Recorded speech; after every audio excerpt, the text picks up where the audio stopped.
Encuentra más contenido como este en radioformula.mx.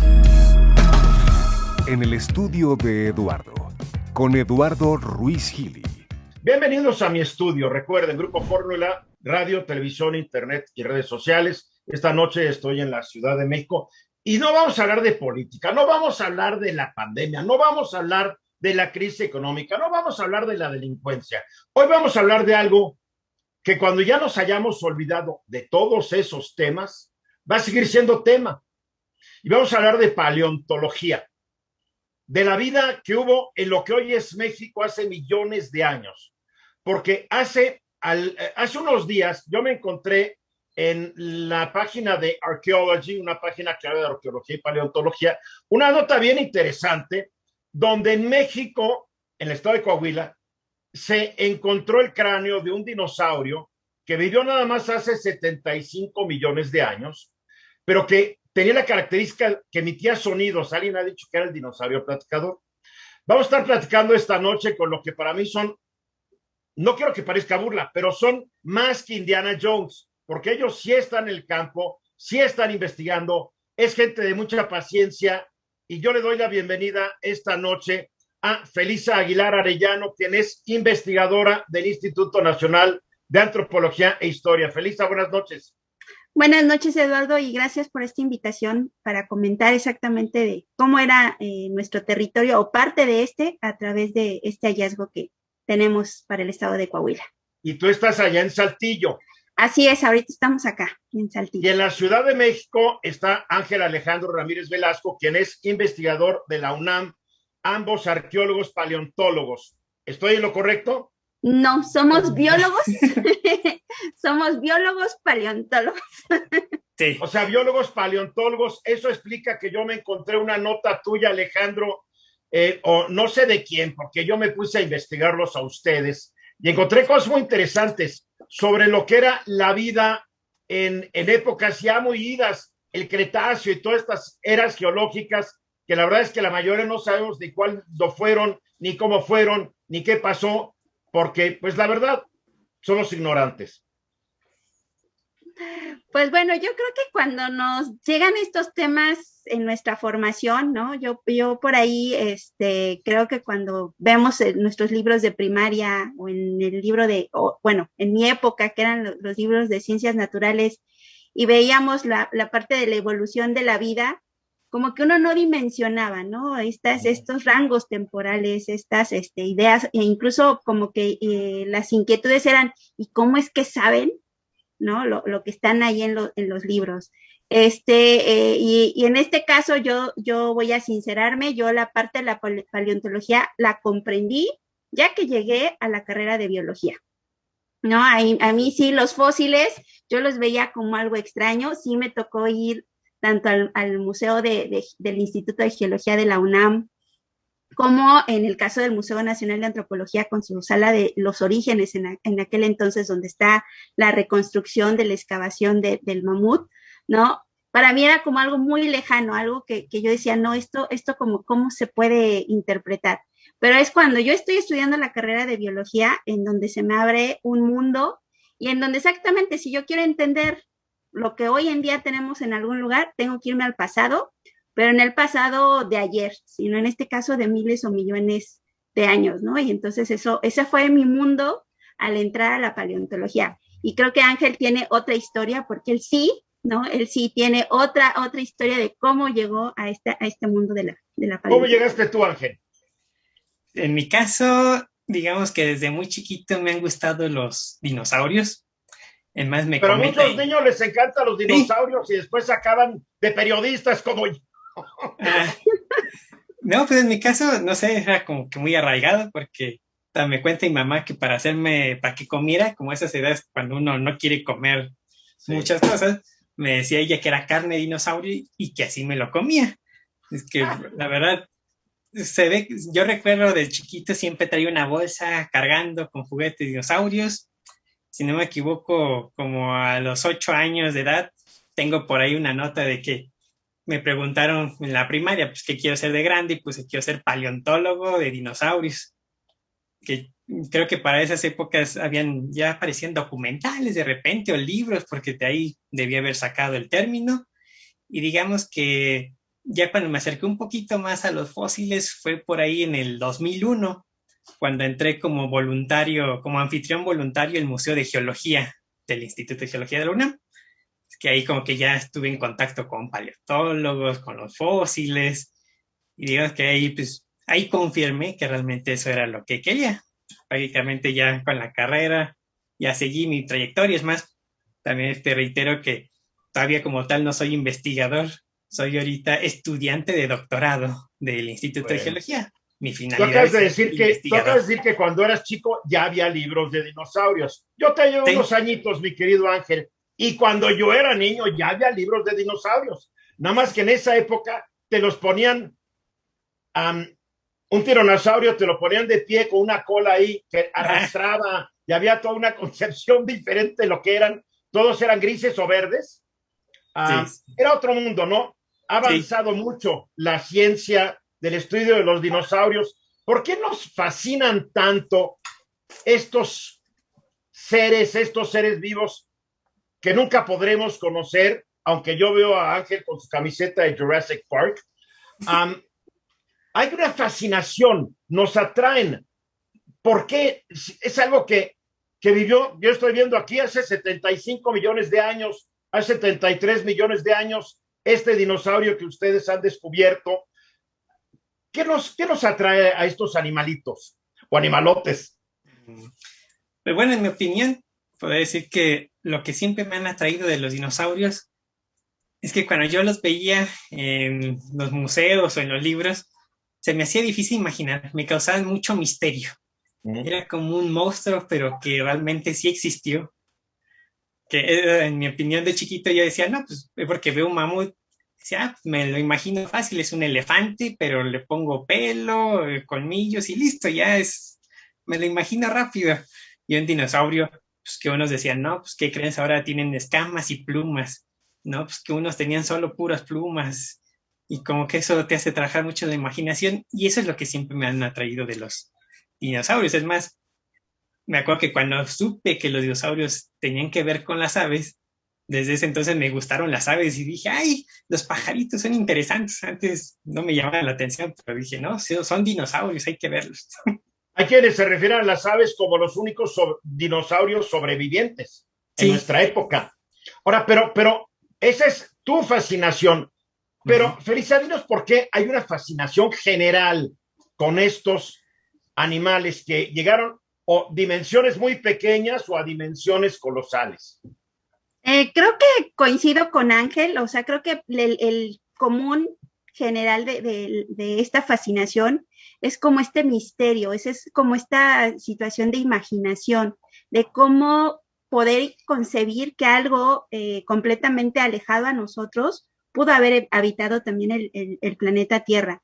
Y creo que también eso permite que las propuestas que se han hecho a lo largo desde los primeros hallazgos hayan jugado mucho de esta parte del imaginario, ¿no? Estos seres míticos y que además te remotan a varios aspectos, ¿no? Y que creo que eso es lo que nos llama, siempre es esa cuestión de la imaginación, algo que tú puedes proponer algo completamente diferente porque no tienes un comparativo, ¿no? Exactamente como lo menciona Ángel, cuando vemos otras especies que también se han fosilizado, al menos tenemos un referente y podemos decir, sí, pues aquí estamos viendo a una cícada, una planta que tenía una forma completamente distinta.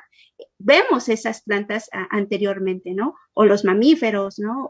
Creo que sí tenemos esos referentes, pero en el caso de los dinosaurios, por más que se ha tratado, pues más bien no, sino que cada hallazgo te permite ir contribuyendo a tratar de entender a estos animales. Y que como tú bien lo dijiste, va desde algo chiquitito a tamaños gigantescos, porque también está ese mito.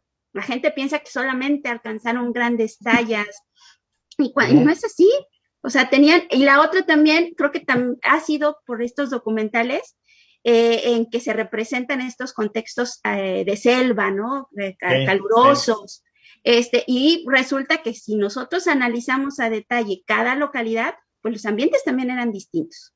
Entonces, habían llenado todos los nichos, ¿no? así es, Ujú. así es. Entonces yo creo que ahí también es parte de lo que nosotros queremos con el trabajo que estamos realizando, pues contribuir con esto, ir rompiendo como patrones de estas ideas acerca de lo que suceden con estos hallazgos y que requieres de más análisis, que no nada más los huesos de dinosaurio te lo dan, sino requieres de otros análisis y de otras especialidades para ello.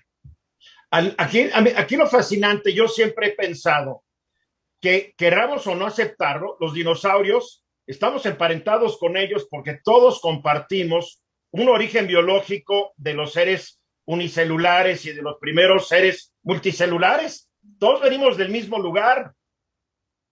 Entonces, si no hubiera caído el meteorito ahí en Yucatán, capaz de que ahorita no nos veríamos como nos vemos ahorita, siempre lo pienso. ¿Qué tal si hubieran evolucionado? Vamos a los mensajes y seguimos con este tema que es, a mi juicio, fascinante y desconocido. Estamos aquí de regreso hablando con los biólogos. ¿Cómo definirlos? ¿Ustedes son biólogos, arqueobiólogos? No, biólogos paleontólogos. ¿Paleontobiólogos o biopaleontólogos? Biólogos, paleontólogos. O biólogos con especialidad en paleontología. Es fascinante lo que ustedes hacen. En serio que ahí me dan envidia de la buena, porque creo que todos cuando somos niños o en cierto momento de la adolescencia, soñamos con estudiar una profesión como esta. Yo me acuerdo que mi hermano Fidel, que es médico, cirujano, proctólogo, se dedica también, digamos, a la arqueología de alguna manera, pero él todavía hasta la adolescencia, en la secundaria, decía que él quería ser arqueólogo o paleontólogo, ya no lo hizo, pero creo que muchos cuando somos jóvenes tenemos como que ese sueño que es como que muy romántico y a la hora de la hora nos gana un falso sentido de lo práctico. No, voy a estudiar una carrera práctica, ¿no? Entonces medicina, yo estudié administración, y ustedes están haciendo lo que aparentemente fue la vocación que tenían desde pequeños. Pues sí, en mi caso sí, creo que yo quería algo que tuviera que ver con los organismos, ¿no? Como te comentaba, yo decidí estudiar biología porque me interesaba entender cómo es que las plantas hoy en día tienen esta apariencia, los insectos me llamaban mucho la atención. Y creo que el mundo de la biología es eso, ¿no? Nos permite comprender cada uno de los elementos de vida que existen en este planeta Tierra. Pero lo interesante de la paleontología es eso, que combina dos mundos. Por un lado, los seres vivos y la geología. Entonces, porque necesitamos entender eso. Por un lado, lo que estamos estudiando fue algo que en algún momento tuvo vida y por lo tanto necesitamos tener esas herramientas para entenderlo, describirlo. Pero la otra, tenemos la oportunidad de que estén hoy en día porque quedaron atrapados en esas rocas. Y la manera de entender esas rocas, pues nos las da la herramienta de la geología. Por eso en México, la mayoría de la gente que se dedica a la paleontología somos biólogos o geólogos de formación. A ver, este es el trazo de descubrimiento. Estamos hablando que este dinosaurio tiene un nombre bien raro. ¿Cómo se llama? ¿Cómo le pusieron ustedes el nombre? Latolophus galorum. ¿Qué significa? Cresta palabra de Jesús Garza Rocha y la familia López. Muy bien. A ver, este dinosaurio vivió en un México que no es el México que conocemos hoy. Por ahí yo tengo un mapa de lo que es el México que existía en aquella época y caray, no tiene nada que ver con lo que es el México de hoy, ¿no? A ver si lo puedo mostrar, a ver cómo se ve en la tele, ¿verdad? Pero yo tengo este mapa, a ver, ¿cómo lo ven? Es un mapa, la parte superior, donde el Océano Ártico estaba comunicado con el Golfo de México. Sí. Atravesaba todo lo que es América del Norte. O sea, América del Norte estaba dividido en varias secciones y lo que es México, pues era una franja de lo que es la costa occidental de México. Todo el resto estaba cubierto por el agua. Dicen que en esa época el agua llegó a sus máximos niveles. Entonces, era otro mundo, era otro México el que existía en aquella época. Sí, así es. De hecho, digamos que por eso es que cuando nos hablan de dónde encontramos dinosaurios, pues lo que existía, o por lo menos lo que tenemos en este momento de evidencia, pues es la franja norte, ¿no? Coahuila, Chihuahua, Nuevo León, Baja California, y por ahí algunos otros sectores que conforme se van estudiando vamos recabando información, ¿no? O sea, Michoacán, Chiapas, por ahí, Puebla, pero es una idea de esas propuestas de mapa ir recabando que de lo que hoy es México formó parte de ese territorio.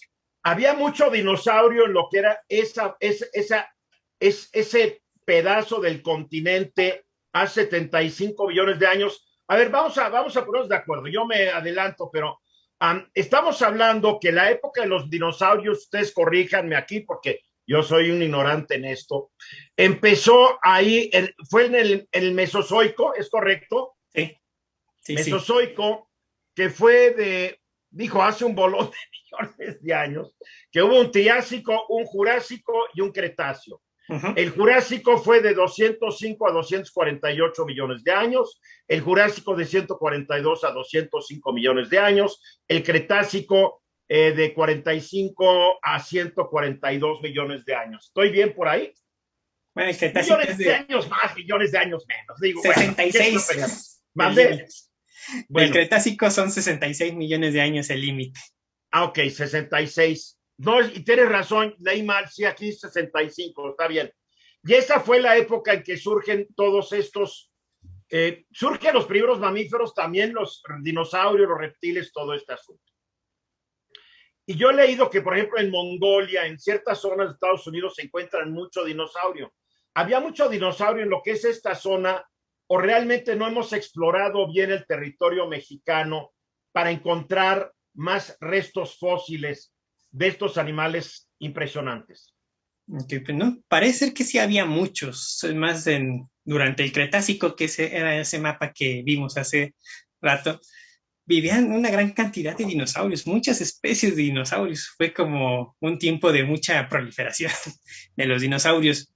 Es más, es posible que aquí en México también tengamos aún todavía nuevas especies, solo que no se han encontrado en las rocas que los contengan.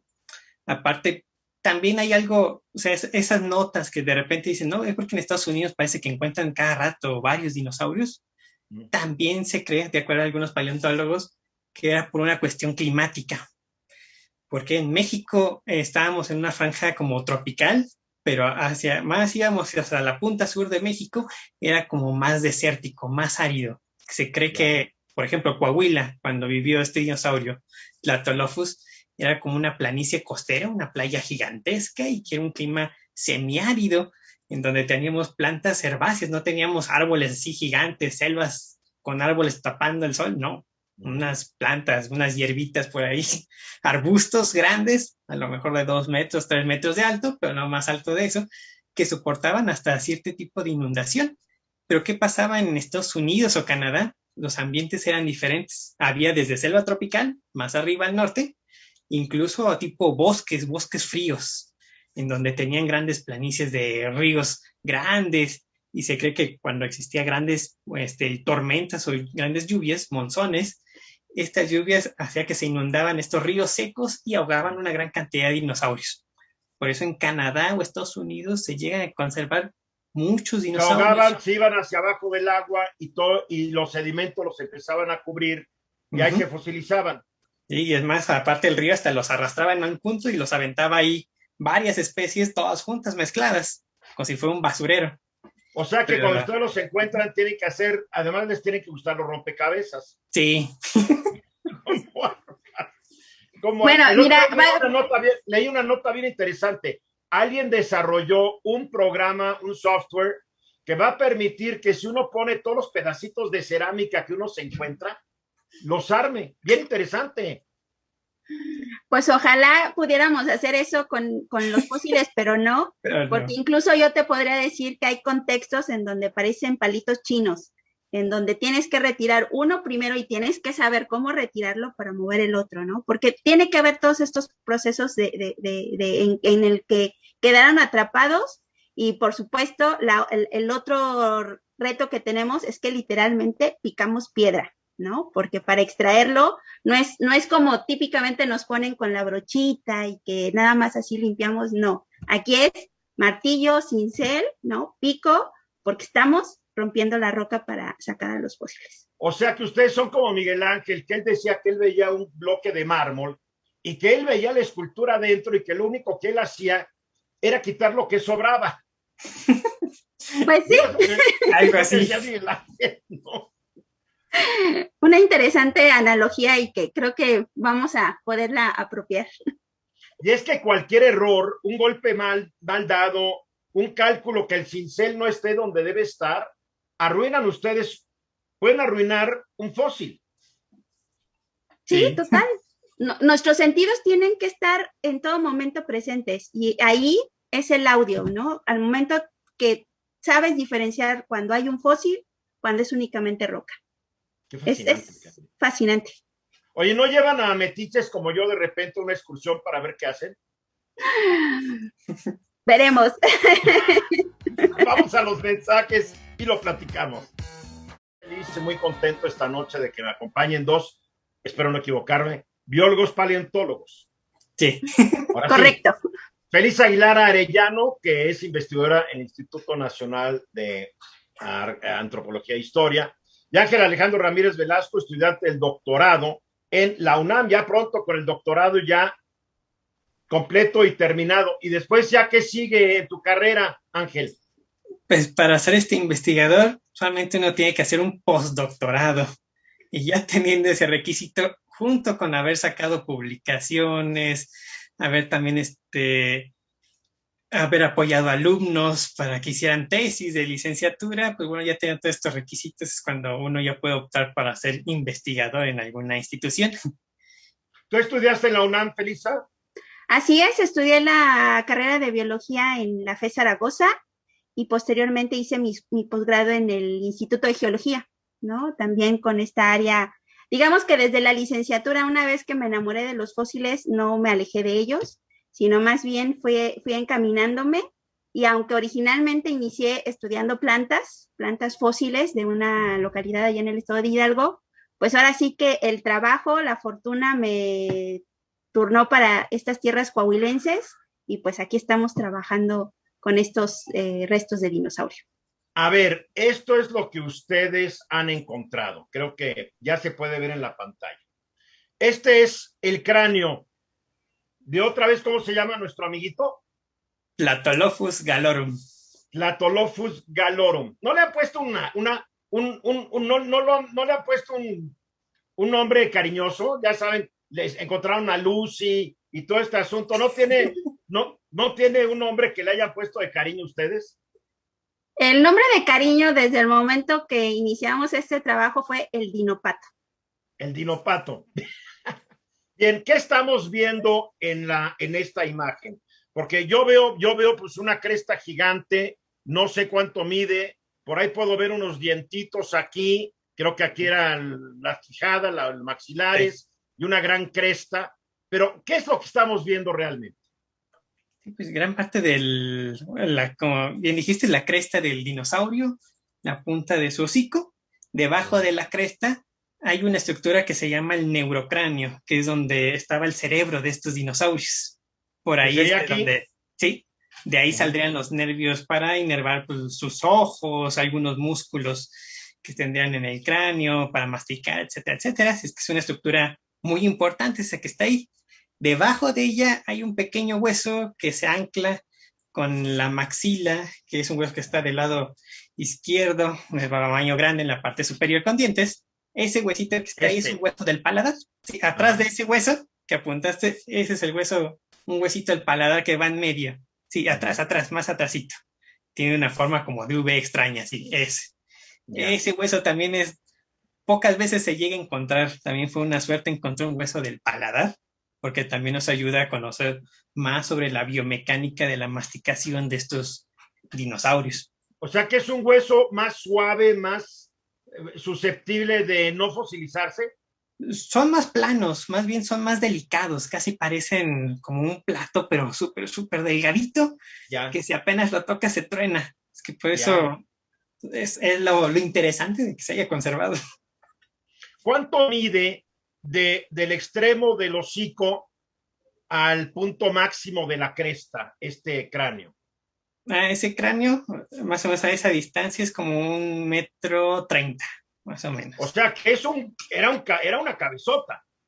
Es una cabeza relativamente grande. Había dinosaurios de estos con cabezas más grandes. Ya, Este es bueno, pero tamaño mediano. 1.30, pues ya es 1.30. Ahora, hay una reconstrucción del dinosaurio. Esta es la reconstrucción artística de cómo se vería este dinosaurio.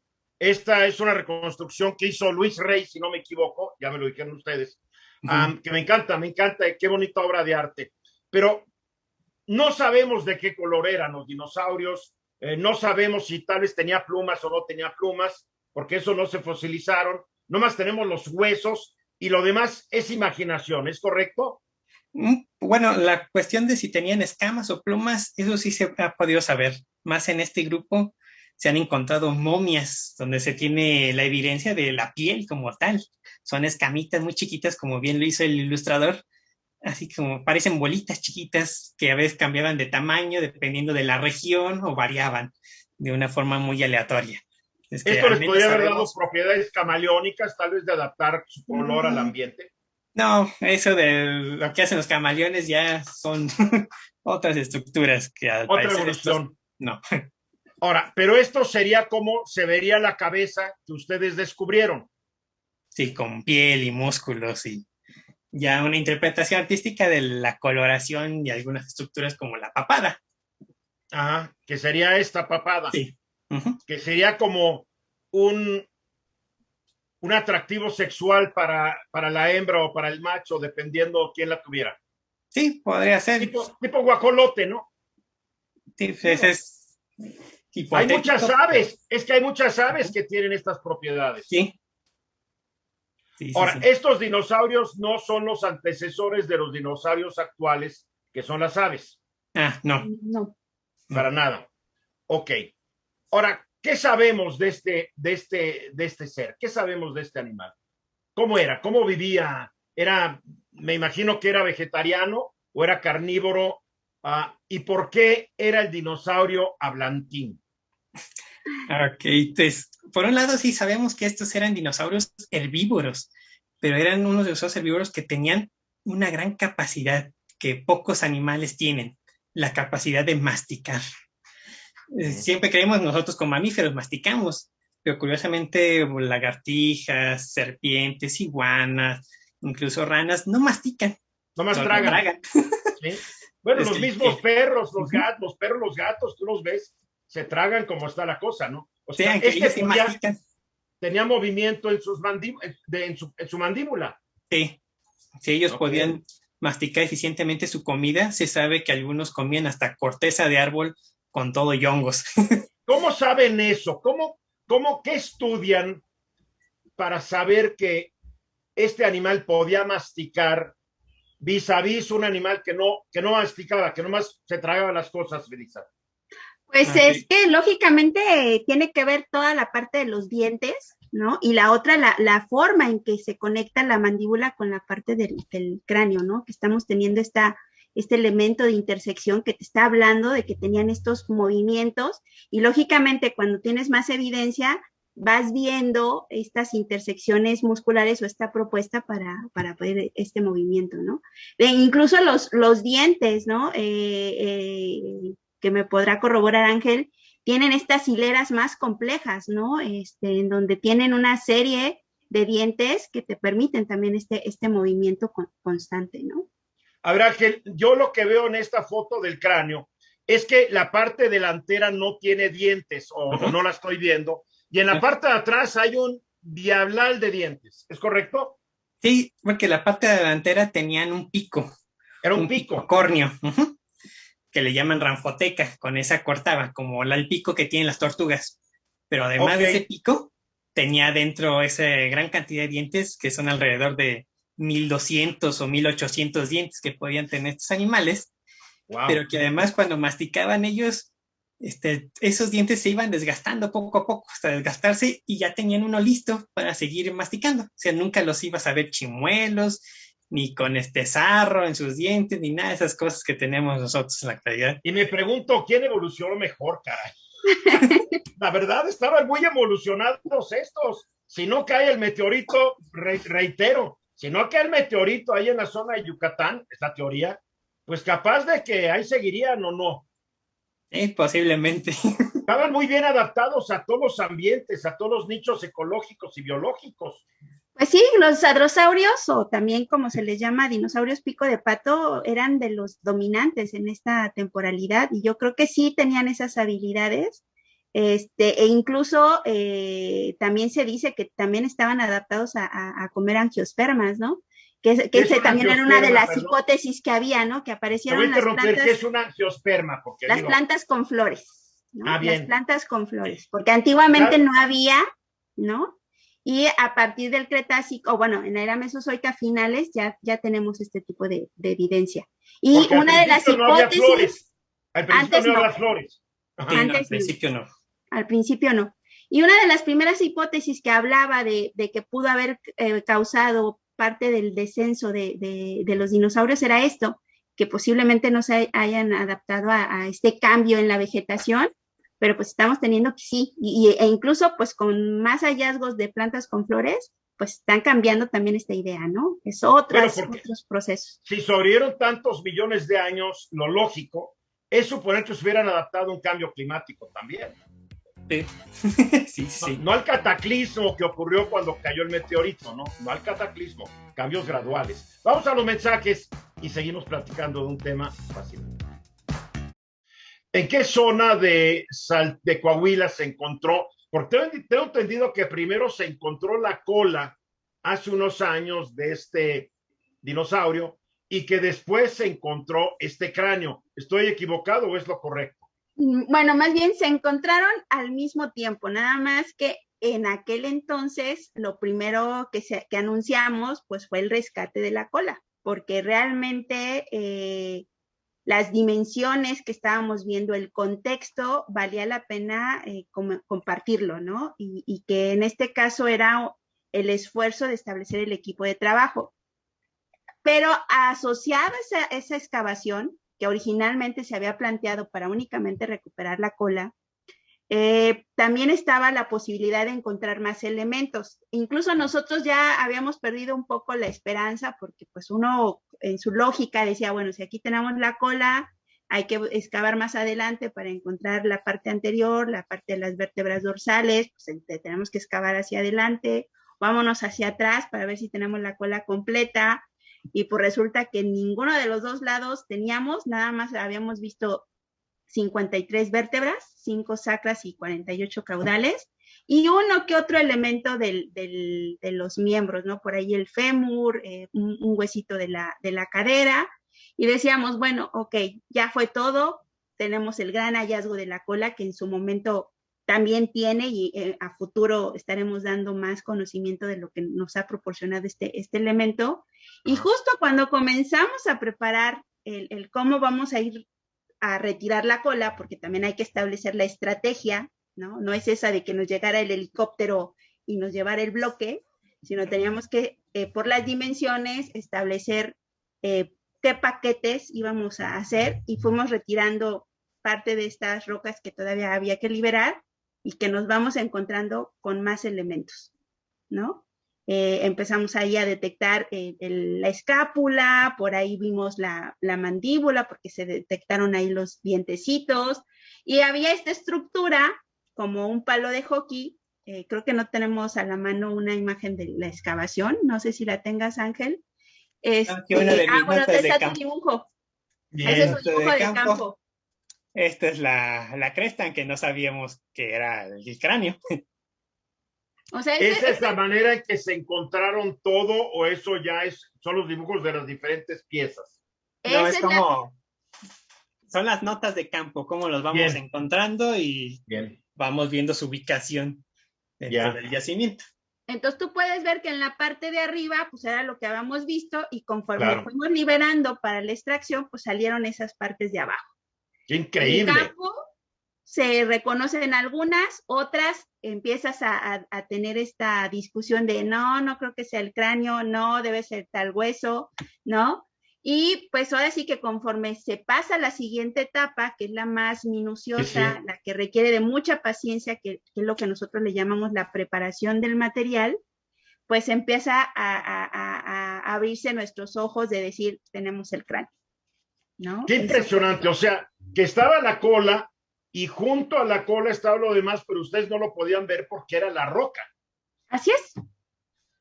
Increíble. Así es. Ahora, ¿por qué el dinosaurio que habla? Ah, muy interesante ese de por qué habla. Porque la cresta de estos dinosaurios, de estos hadrosaurios crestados, está hueca. Digamos que son una conexión de sus pasajes nasales, que van desde las fosas nasales, se dan como unas vueltas por ahí dentro de la cresta y bajan hacia allá la tráquea como tal. Sí. Y muchos paleontólogos han hipotizado que dependiendo de la especie y dependiendo de la cresta, es el sonido que podían producir. Es que al parecer cada especie tenía sonidos diferentes. También se sabe, por ejemplo, que los huesos, bueno, una estructura interna del oído, que luego les llamamos la concha o la cóclea, esa estructura, en estos dinosaurios se ve que podían escuchar sonidos de baja frecuencia.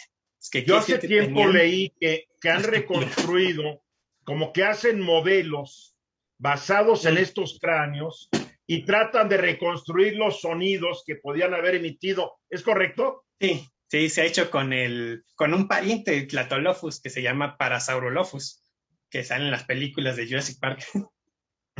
Bueno. ¿Y por qué entonces emitía un sonido y eran de frecuencias muy bajas?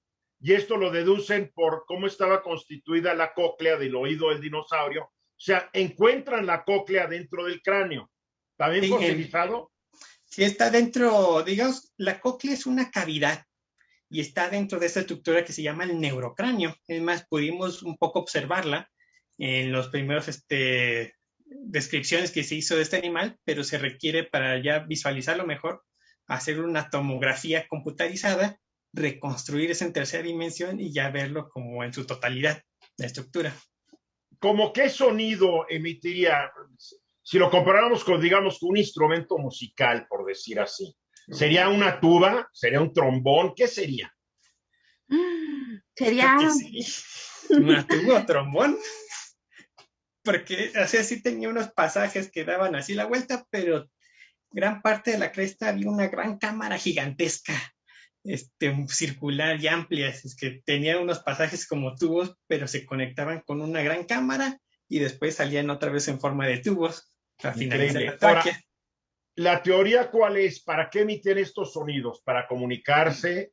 Al comunicarse, podemos suponer que tenían ciertas características, no voy a hablar inteligencia, pero cierto instinto que respondía a los sonidos que emitían unos y otros. ¿Cuál es la teoría? Sí, pues se cree que se comunicaban, a lo mejor para comunicarse, para defenderse. Algunos creen que ese sonido podría haberse utilizado para defenderse de depredadores, otros que se comunicarían para decir, pues mira, que hay plantas, o para el momento de la reproducción, para llamar a sus crías, porque también esa cresta iba cambiando a lo largo que iba creciendo el animal. Por lo tanto, la cresta o el sonido de un juvenil era diferente al de un adulto. Es que también parece ser que eso también les hubiera hecho de mucha ayuda el tener este tipo de comunicación. Que hasta ahorita esa es la teoría. Ya, claro. Ahora, ¿cuánto del esqueleto se me va el nombre, Teosopholus, ¿no? No, Tlatolophus galorum. Tlatolophus galorum. ¿Cuánto del esqueleto han podido recuperar? Ay, en porcentaje, pues nunca hemos hecho la totalidad, ¿verdad, Ángel? Sí, tenemos 53 vértebras, tenemos el fémur, la escápula. Pues yo creo que tenemos que un 50. Sí, como 50 y 60%. ¿Habrá más huesitos por ahí regados? Completo. ¿Habrá más huesitos ahí en las piedras? Esa es nuestra hipótesis y queremos terminar de comprobarla. Porque esa es parte de esa, pues como dices, si no teníamos esa visión de rayos X, porque también ese es un mito de que se pasa el georradar y vamos a tener la imagen de lo que se tiene, pues aquí sí ya vimos que conforme fuimos liberando salieron más restos, pues ahora tenemos que quitar esos otros estratos que están cubriendo para ya descartar si nada más tenemos un hallazgo aislado, nada más un ejemplar, o estamos encontrando pues un lugar emblemático para seguir entendiendo estos yacimientos. Tlatolofos galorum vivió hace 73 millones de años. ¿Hay algún aproximado de cuánto y durante cuánto tiempo esta especie o los similares a esta especie caminaron sobre nuestro planeta Tierra? ¿Cuántos millones de años? O sea, ¿hay un cálculo? Hace un cálculo que no pasaban de los 2 millones de años cada especie. Es que pues ya ese intervalo de 72.5 a 73 millones de años posiblemente fue cuando vivió este dinosaurio. Lo que acabas de decir es que hay una teoría que dice que una especie después de 2 millones de años se extingue, ¿verdad? Uh-huh. Sí. O sea que a nosotros, ¿cuánto nos queda a los seres humanos para ver si me preocupo o no?